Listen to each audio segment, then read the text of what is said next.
In 43 AD, the Romans invaded Britain with their shining armour and their Mediterranean suntans and their imperial army, but they were deeply resented by the Iron Age Brits, and it was centuries before the country was well and truly Romanised.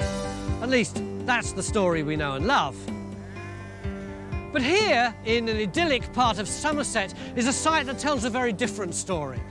The local Archaeological Society have uncovered a villa built within decades of the Roman invasion. What's more, it seems to have been occupied by Brits. So were the locals as hostile as we think? What was going on here? Can we sort out the strange story of Blacklands? We've only got a limited amount of time, just 3 days.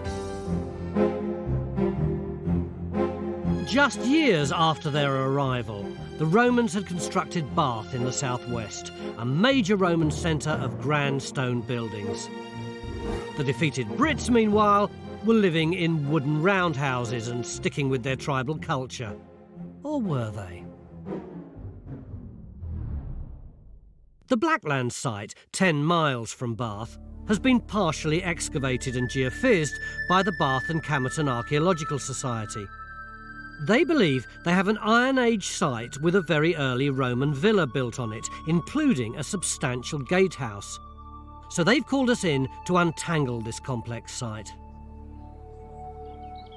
Guys, this is a fool's errand. Seriously, it is. Look, the geophys has all already been done. Yeah. The trenches have been put in. The villa's been excavated. Job done. Let's go home. But all the questions about the site haven't been answered. There's still a lot more to do. I mean, on the villa site, for example, we don't know the exact dating of this. We don't know the phasing of it.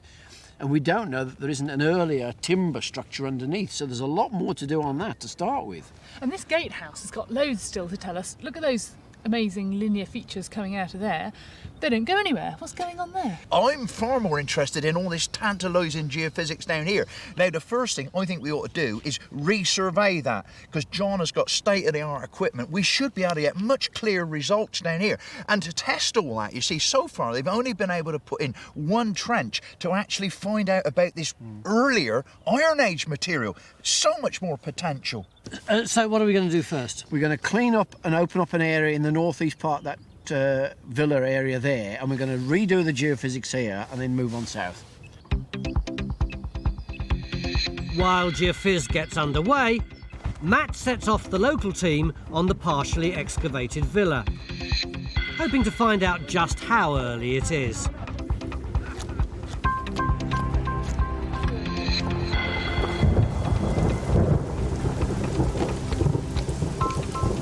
The British summer doesn't hold for long. As the heavens open, Mick's enjoying a dry moment of collaboration with the local society. Looking at that weather out there, Jane, I'm really glad that we're in here.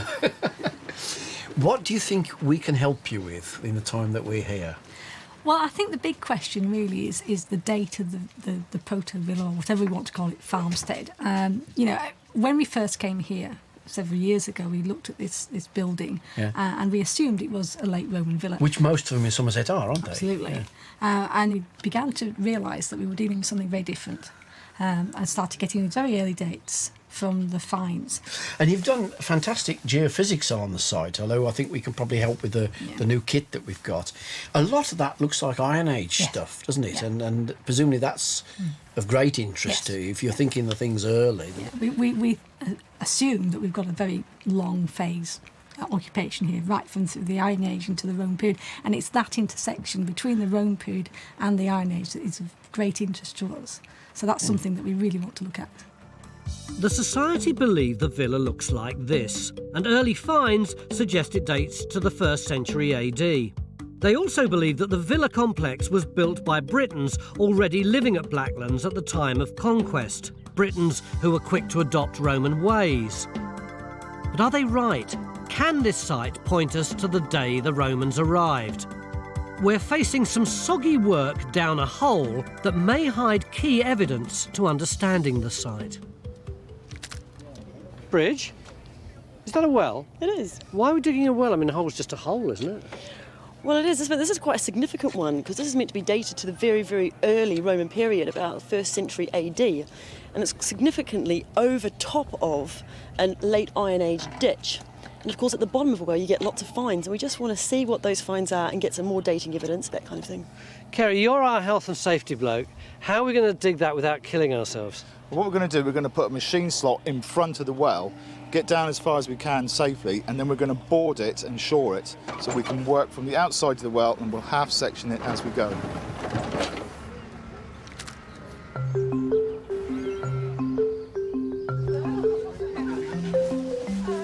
As we prepare for the next storm, Matt gets stuck into the villa trench. I guess this probably came from the villa, do you reckon? I would have thought so, yeah. It seems like the explanation that we've got the demolition dump in the top of the villa, so it'll be interesting to see what date that is. Our own geophys results are also giving us plenty to get our teeth into. So is your survey better than theirs, John? Well, they're both really good. Right.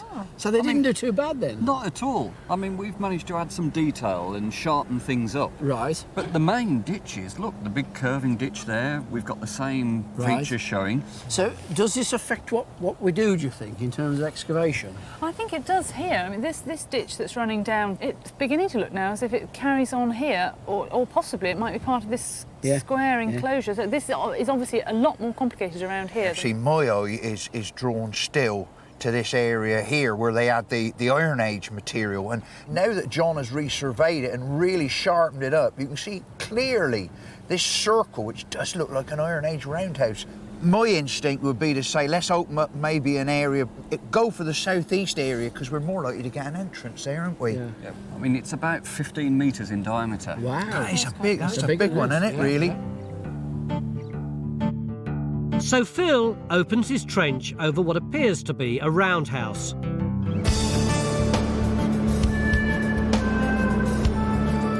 His mission, to approach the moment the Romans arrived from the Iron Age side. Bridge, having left the local diggers to go down her well, opens a trench where there seems to be an undated rubbish pit, suggesting an occupation site. Let's go and check that corner over there. It's a bit more solid over there. That looks pretty good. Helen opens her trench where the geophys results show a mysterious crossing of ditches that may hold finds.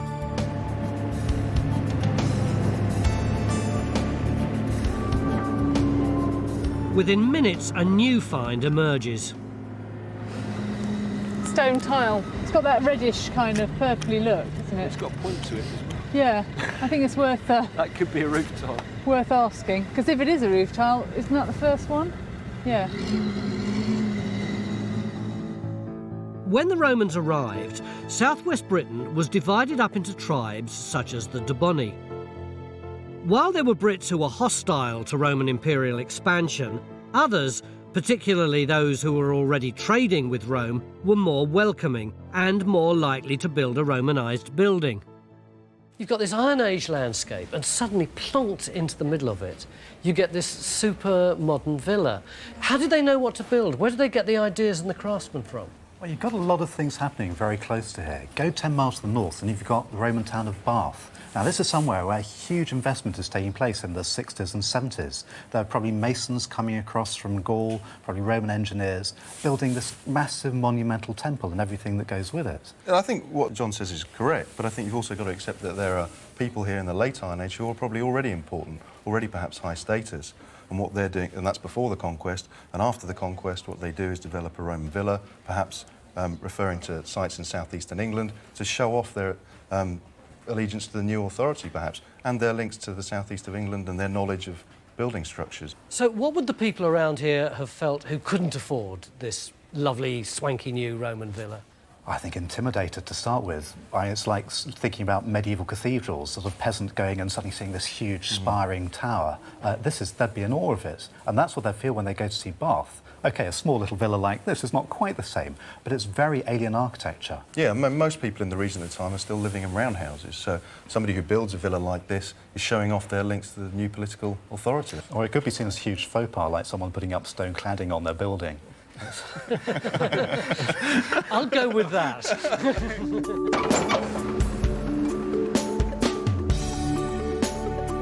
As well as villas, the Romans introduced another alien feature to our landscape. Yes, the Romans brought the garden to Britain.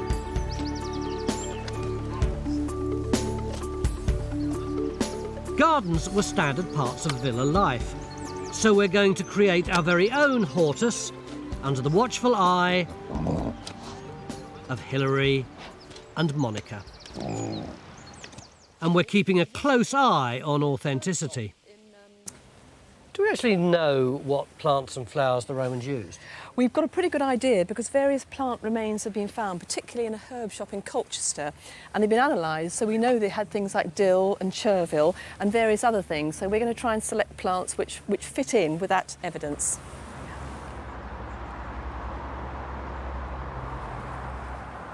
Why don't we ever dig up anything like that?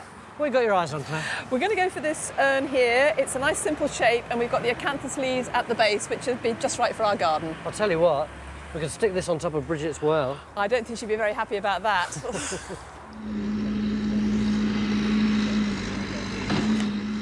Back on site, we're getting dating evidence for the occupation of the villa. You found our villa yet, Matt? Well, I've just pulled a bit of it out here, actually, a bit of box flue tile. So I think we found it, but it wasn't here. I think what we have here is the demolition from it, and it's sitting in this ditch here. And I've just got to the top of it, and we're already getting loads of pottery out of here. So what kind of dates? It's kind of early second century stuff. So does that mean it was demolished in the early second century? Yeah, if this demolition came from there, the top layer of it here is second century pottery mixed up with the demolition.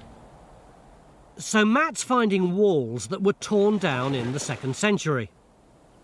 So, Tom, does that mean that the villa itself could have been built in the 1st century? Yeah, I think it could be late 1st century AD. In which case, that would be what we're looking for, wouldn't it? That would make it really, really early, much earlier than anything that's ever been found around here. Yeah, exceptional. The only other site we have nearby is one in Gloucestershire, which dates to that period, so it's an exceptional structure in the area.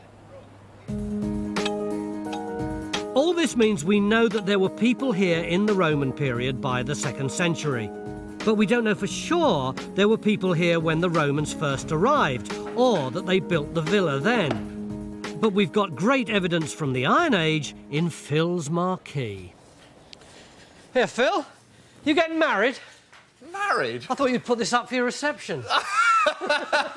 Well, you're invited to the party. Yeah.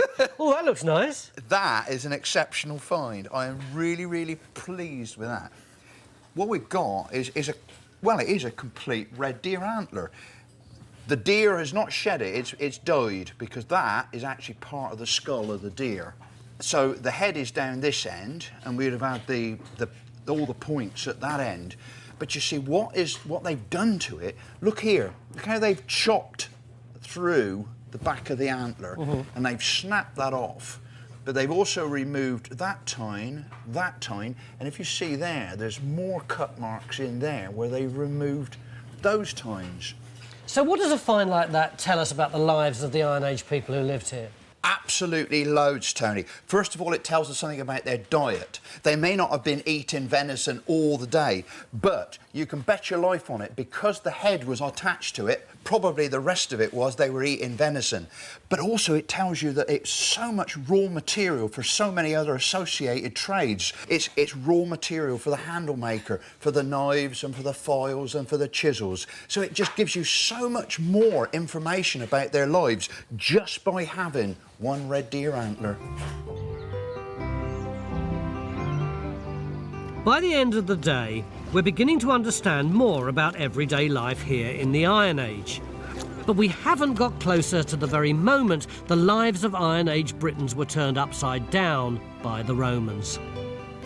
This morning, you were so up about this idea of digging a villa that's already been dug. Yeah. But after a whole day, I can't see that we've advanced our understanding of this site one jot. Yeah, but we have. I mean, just to take the villa itself, we've now got 2nd century pottery and 2nd century demolition material in the top of the ditch, which rather suggests the house went out of use and they moved and went somewhere else.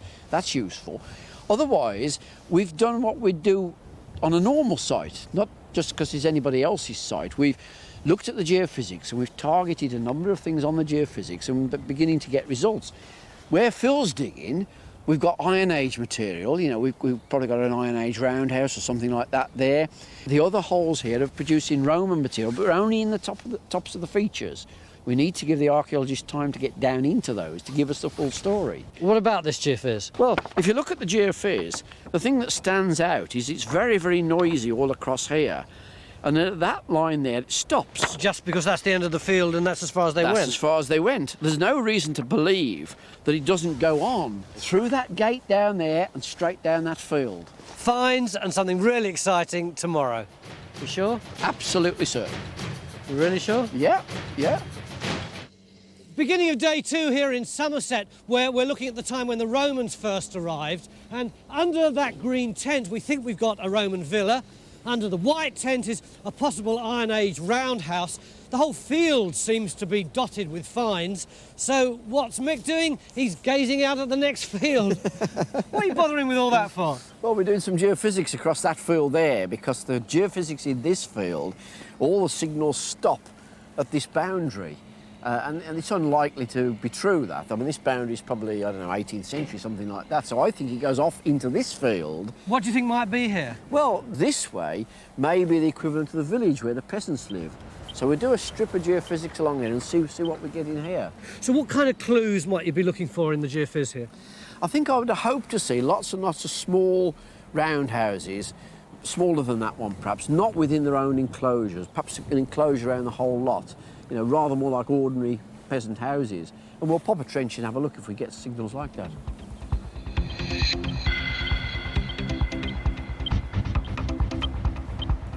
On the villa site, Matt's been having trouble finding a definite date for the villa's construction.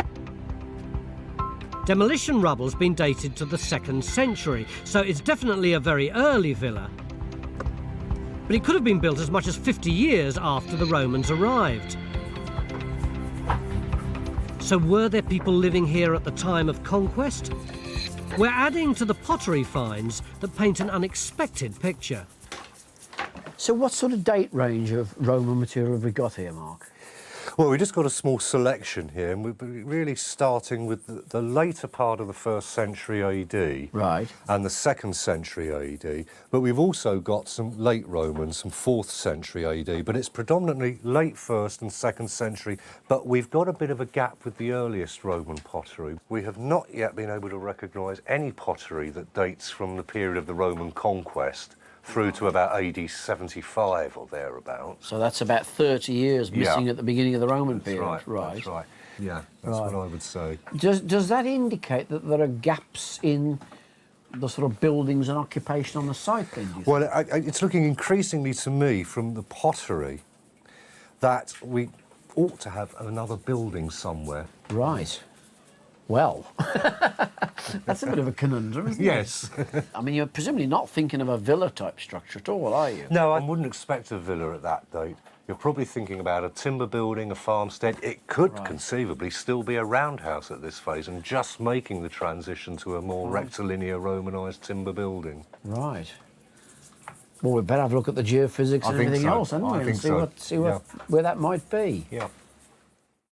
If we find a missing building, it may reveal Romanisation, no longer wooden and round, but rectangular or stone-built. Then in Helen's Trench, we find hints of just such a structure. Helen put a trench in here because she thought there might be a big ditch here, and sure enough, you can see that against the clay there, but it's this side of the trench that you started getting really excited about. Yeah, look, we seem to have found a wall. It's got these great big stones in it, and the finds that are coming off are interesting. We've got a piece of Samian ware and a lovely rim of black burnished ware. Good Roman stuff, but then we've also got a piece of clay pigeon, so we're really not sure what the date might be yet. I mean, the thing is, we didn't know it was here because we'd only done a magnetic survey. We got the ditched enclosure, but we didn't see this wall. I mean, if this is a building, then it puts a whole different perspective on it. Where is the ditched enclosure? Well, you say ditched enclosure, but hang on. I'm standing on the corner. It's 30 metres long that way, it's 10 metres long that way. Could it actually be a huge, great big timber building, this enclosure? And if that's possible, could that stone wall be the replacement in stone? So we could maybe have a sequence. How do we find out? Well, we're just about ready to extend the trench and we're going to go exactly that way where you are, so I think you better move.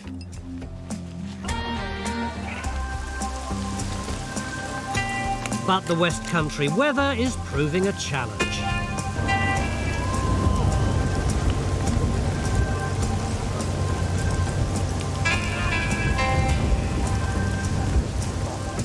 In past excavations, the local society have uncovered what seems to be a major gatehouse designed for the villa. The two supporting towers had massive footings, and they're bothering Stuart. I mean, what's really unusual about that gatehouse is the scale. I mean, that's a substantial building of that scale at 6 metres by 3 metres for each tower. Something of that order you'd expect either on a fort or a big villa. It seems totally out of context in relationship to that very small building, doesn't it? It seems half the size of the actual villa, which it must dwarf it, really, in respect. That would make it really unique and unusual. It puzzles me why I'd have something so big with that. I think it just needs a little bit more work to see if we can get to the bottom of what this structure really is.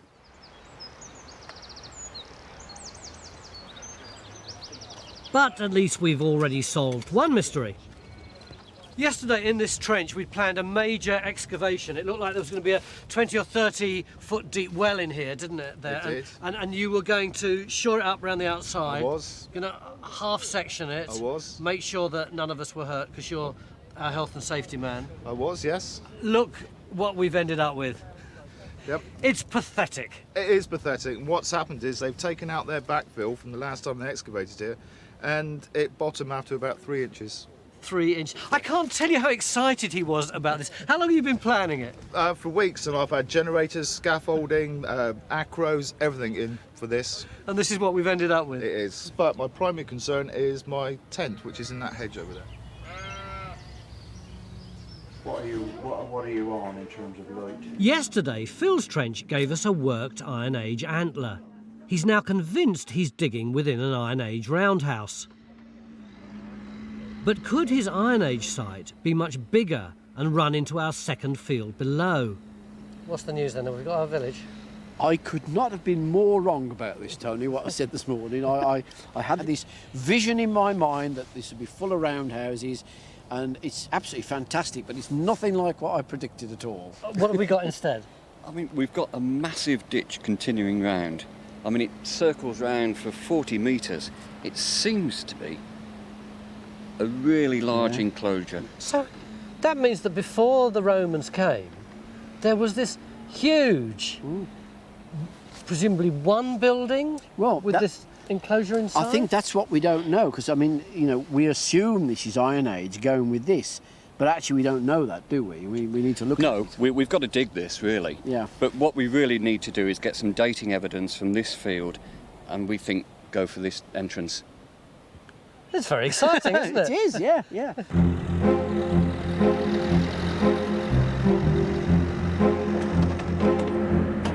So Matt opens a trench in the second field inside a ditched enclosure.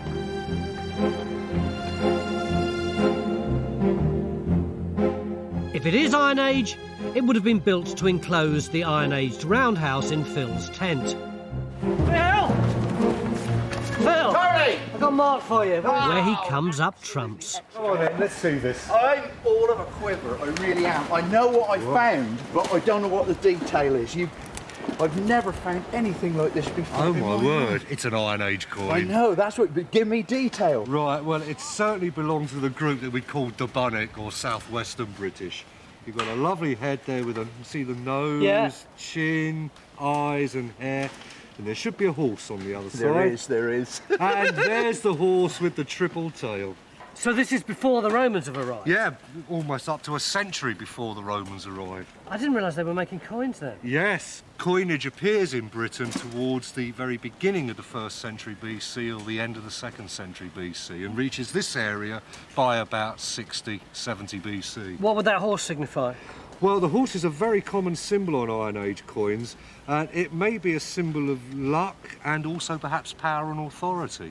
So, Phil, what does this coin tell us about what was happening in your trench? I mean, presumably it's a high status object. Well, these things don't turn up on every Iron Age site. I've just never found anything like that before. I've seen pictures of them. But we've got to also place in our mind that we do have this big roundhouse, this 15-metre diameter roundhouse. Now, that is a high-status building. And I think, you know, the high-status building is going to go with a man of power. It's the sort of guy who would have that coin. Yeah, quite possibly. So you're mildly pleased to have found I this? am just over the moon. I'm literally all of a quiver. I just can't believe it. Brilliant. The most fun that Phil could have without a stone tool in his hands. The first Iron Age coin ever excavated on Time Team.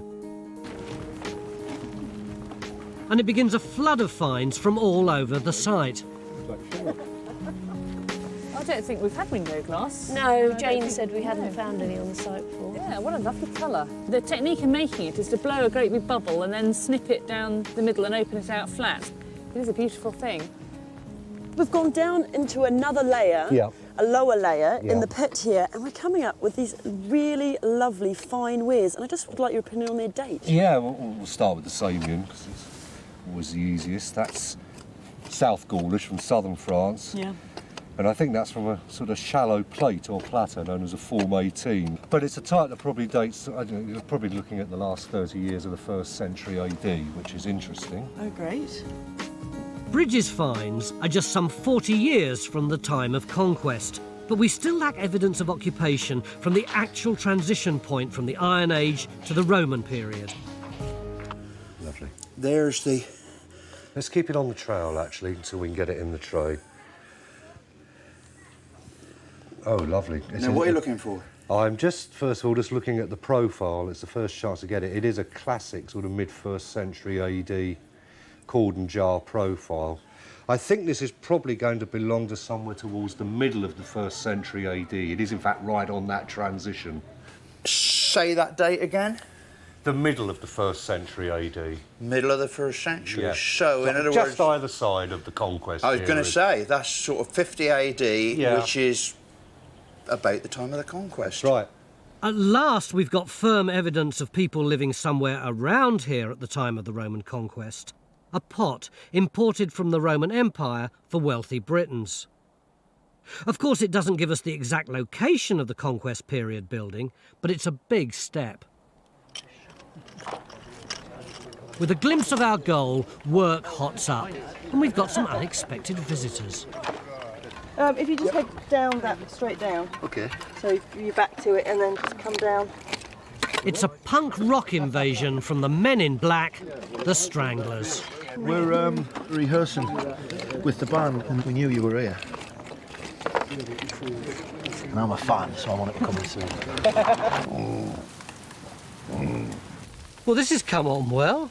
We put a lot of hard work into this today. So all different things in all the different beds, yeah? Yeah, we've got 4 different beds. We've got the bed here on the right-hand side, which is the medicinal bed. On the left-hand side, we've got a herb bed. Over here, we've got a veg patch with lots of different things coming along there. And this bed is the decorative and sacred bed, in a way, sacred plant bed. And a very foxy statue. Yes, we've got Venus here. And Venus was actually the goddess of the hortus or the garden, so she's in charge of all this lot, and it's actually the most commonly found statue in Roman gardens is of Venus. She's got her dolphin alongside, which refers to her marine birth. Keeping her virtuous at the moment. Absolutely, very important that the tail is in the right position. And in fact, in the bed here, we've got 2 plants which are actually sacred to her. We've got the rose bush here, and we've got myrtle here, and often brides still have these flowers in their bouquets. Back in the tent, and fills a quiver again. We've got another coin, but I think it might be Iron Age again too. Have a look at that. Oh, excellent. 2 coins from the same trench. It is Iron Age, That's isn't it? definitely Iron Age, and I can tell you that it's definitely Debunic. See what you can make out. Look, you can see the horse. Oh, that's, yeah. On that side there. Yeah. See what's on the other side. You've got this wheat sheaf type arrangement. So this one hasn't got a head on it like the other one? No, it doesn't have a head on it, but it's a classic Debunic coinage. And I think you can just make out there, on the top, some inscription. And it looks to me like that's the name Anted. Are you sure? Yeah, can you see it? I can't see that. It's there. ED on the end there. And that's the name of a That's the name of a Debunic ruler, minting coinage, probably in the late 1st century BC, very early 1st century AD. We really do not have any demonic coinages from a pre-conquest context. So if this is Iron Age, it really is very rare. Everything from this trench, with the exception of a few stray bits of Roman pottery, everything from this trench has been Iron Age. The first Iron Age coin on Time Team, and now the first Dubonic coin ever found in context in Britain. And it shows we've got really wealthy Britons living here in the Iron Age, a type who could have been quickly Romanised. We've also got finds giving us the scent of a conquest period building, but there's still a fly in the ointment. All day the archaeologists have been obsessing about the villa and the Iron Age roundhouse, but Stuart, you've got to be in your bonnet about something else, haven't you? Well, the gatehouse, yeah, I just don't understand it at all. What's your problem? Well, it's the scale of it seems inordinately large for what is really not much more than a farmstead rather than a big villa.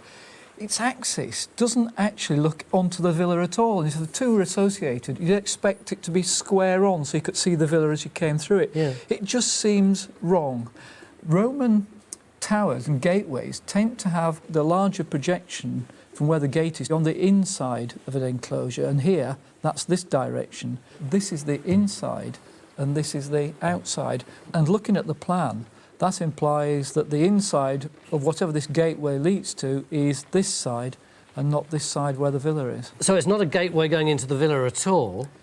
It's going into something else? Well, that's a $64,000 question. Is there another villa in here? No, not in that enclosure. Well, hang on a minute. I mean, it's possible there's something on this side to which this gateway relates. Can you expand on your no, John? It's just, we've done more detailed work now. There's the gateway. There's this avenue that Stuart's talking about. And the responses inside just don't go with a villa building. I can't tell you what they are. So, I mean, the only way to solve the problem is to put another trench in, I'm afraid. Just selecting some of these anomalies here. But if Stuart's right, and the gateway is pointing in that direction, but there's not a villa there, what could there be there? Well, villa enclosures aren't the only kind which will have a monumental entranceway. Occasionally you might find something like a Romano-Celtic temple or a ritual site of some sort will have a massive monumental entranceway. John, it's nearly the end of day 2. Everyone's really soggy. It's pouring with rain again. Are we going to start now? Why not? Well, you can. None of us will. I'll mark it out. Somebody else can do it. And true to his word...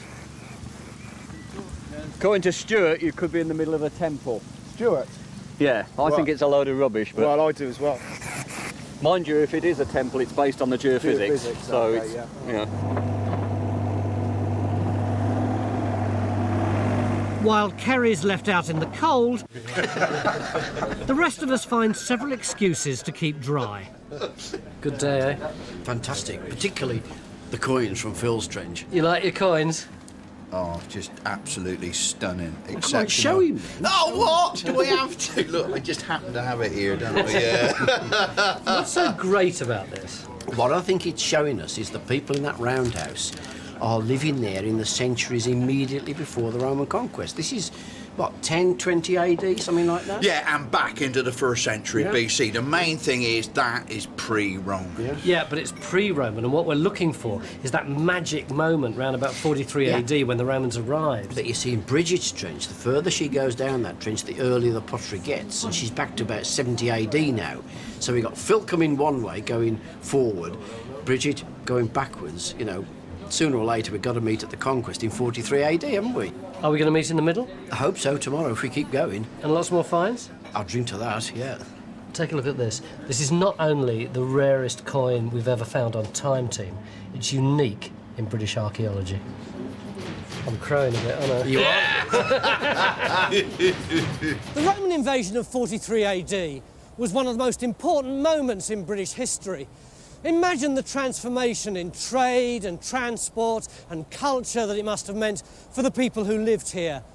And we're now honing in on those very years when the Romans first arrived here in Somerset.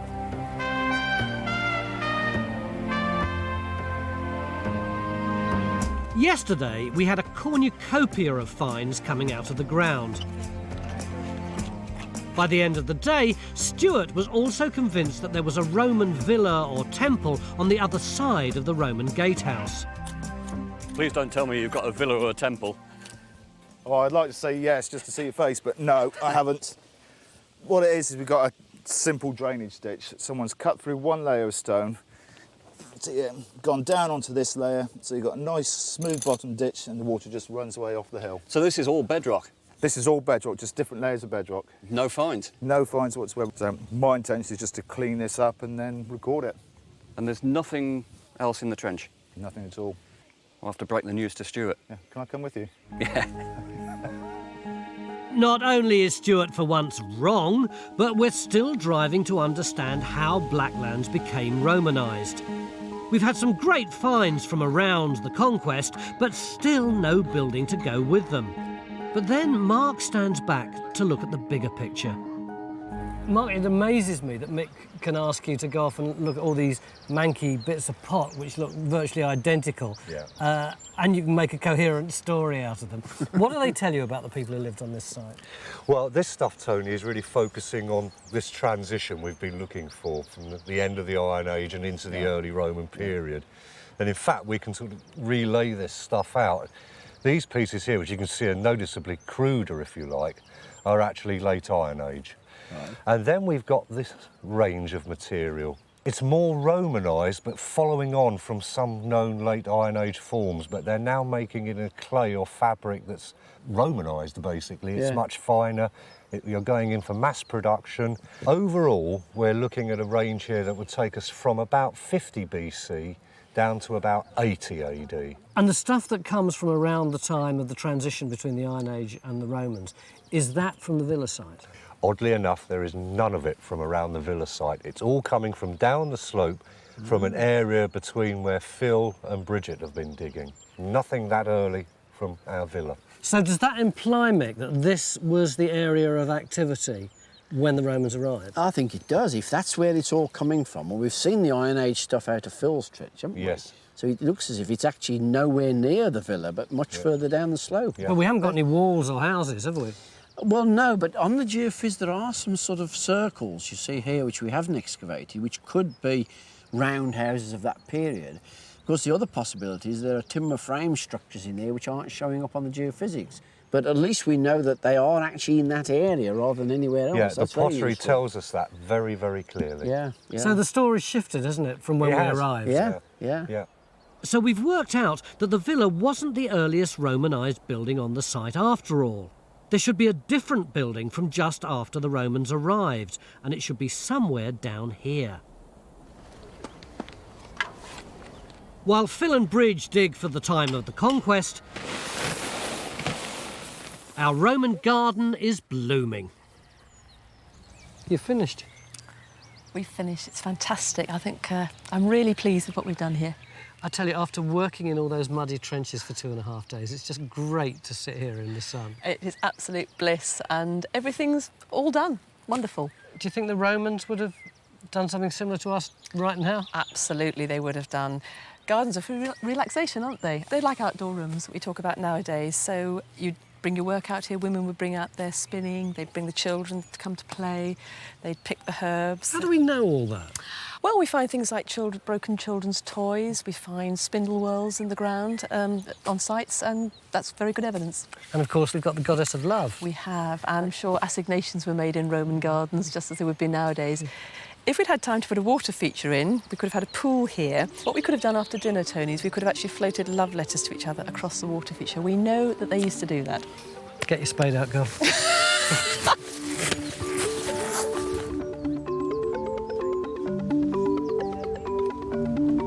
Back in the second field, Matt's at the bottom of what we think is the entrance to a huge enclosure located by geophys.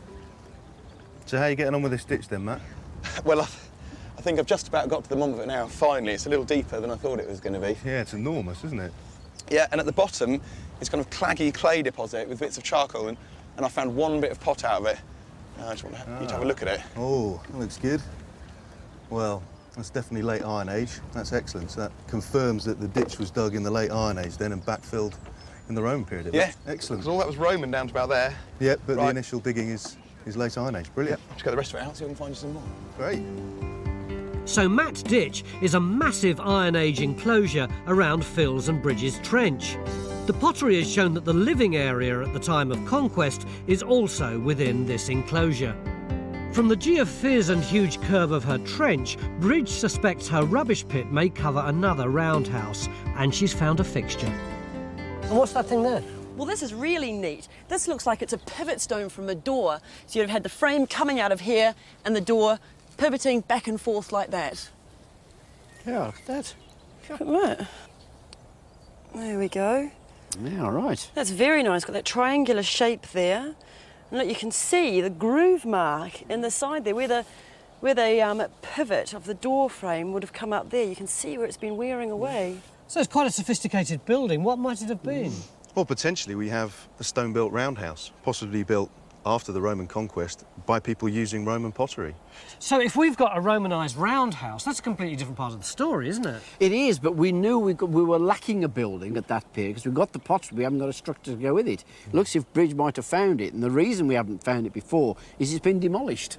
So is it that when the Romans arrived here, the high-status locals didn't just go, oh, well, we better move into a classic Roman house. Yeah. They just used some Roman technology, incorporated it into their own roundhouses and only built a Romanised house later? Yeah, they continue sometimes to live into roundhouses until they build the villa, perhaps. Bridget, this could be the missing link. It could be, but I'm going to go down and find that for you. With just a few hours to go, Helen's rectangular feature has given way to another structure entirely, one of stone and so Romanised. This is looking a lot better, isn't it, Helen? Looks like a proper excavation here. It certainly does. It's looking absolutely gorgeous. But we've still got a few problems. Like? Well, everybody agrees that this is an Iron Age roundhouse. What, this sort of area in the middle? Yeah, Yeah. With these stones coming round in an arc. Yeah. And it's got eave strip, gully thing and all the things that you'd expect from an Iron Age roundhouse. Yeah. Except it's only got one solitary single piece of Iron Age pottery. Right. So there is a possibility that it could actually be a Roman roundhouse. So we've got Matt digging a trench across the wall to try to find out, and Tom is working away at a post hole, which could also be associated, to try to find something that's earlier. So what about this wall then? Well, the wall is a real enigma because it did seem to turn at that end, we're pretty certain, and then peter out. Right. But then at this end, it just kind of gets a bit lumpy and stops. It just seems to be a wall in the middle of nowhere, and that's really odd. It doesn't relate to a building as far as we can see at all then, does it? No, absolutely not. Right. As she runs out of time, Helen's Roman walls remain a mystery.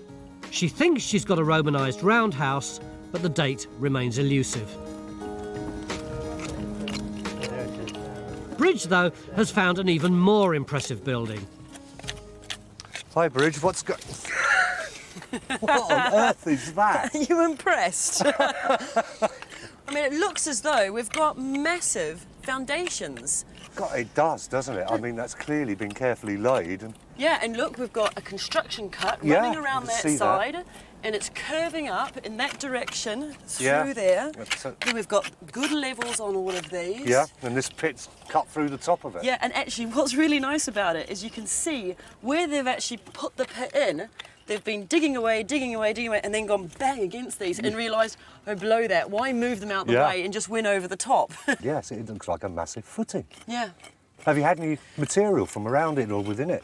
All of this here in front of you is from around this foundation. Let's have a look. You've got some decorated saming. Well, that looks to me as if that ought to date to about 60 to 80 AD. That's good. That's earlier than what we were having before. Yeah, it is. And, I mean, looking at this looks like good sort of late Iron Age bead rim, but it's also appearing with the sort of earliest Romanised forms as well. So we're definitely looking, I think, at that period of about 60 to 80. So this really is filling the gap in time that we've had for structures and occupation on the site. It is indeed. Can you imagine what the size of this building must have been like? It's truly astonishing and unusual in any context in Roman Britain, I'd say, to see foundations on this scale in the countryside this early. In the last minutes of the day, Bridge has revealed what we've been looking for. A stone roundhouse, a Romanised building constructed by Brits within a few decades of the Romans' arrival. Over the last 3 days, you've got more and more excited about this site, haven't you? Yeah, I have. Yeah, I think it's been a fantastic site. Why? Well, it's that junction between prehistory and the Roman period, and, you know, we're right on it here. I think we're right on it, more or less, where we're standing, actually. In the 3 days, we've found the site where Romanisation first took hold at Blacklands. We've uncovered 3 roundhouses, and while Helen's remains undated, the heart of the story is in Phil's high-status Iron Age one and Bridges' massive stone one from those critical years after the Romans arrived. And our finds paint a picture of the people at Blacklands who adopted Roman ways so quickly. Pottery, revealing trade with the continent, rare coins, belonging to the powerful and wealthy. Pretty good few days. Absolutely. This site promised so much, and it delivered even more. Not only did we extend the Roman life of this place by about 200 years, not only did we get right into the heart of an Iron Age roundhouse, but we got very close to the people who were living here at that extraordinary moment in time when the Romans arrived here in Somerset. Oh, and one other thing. I think we've probably given the local archaeologists a few more years' work to do, don't you? Probably about 30 years, I think.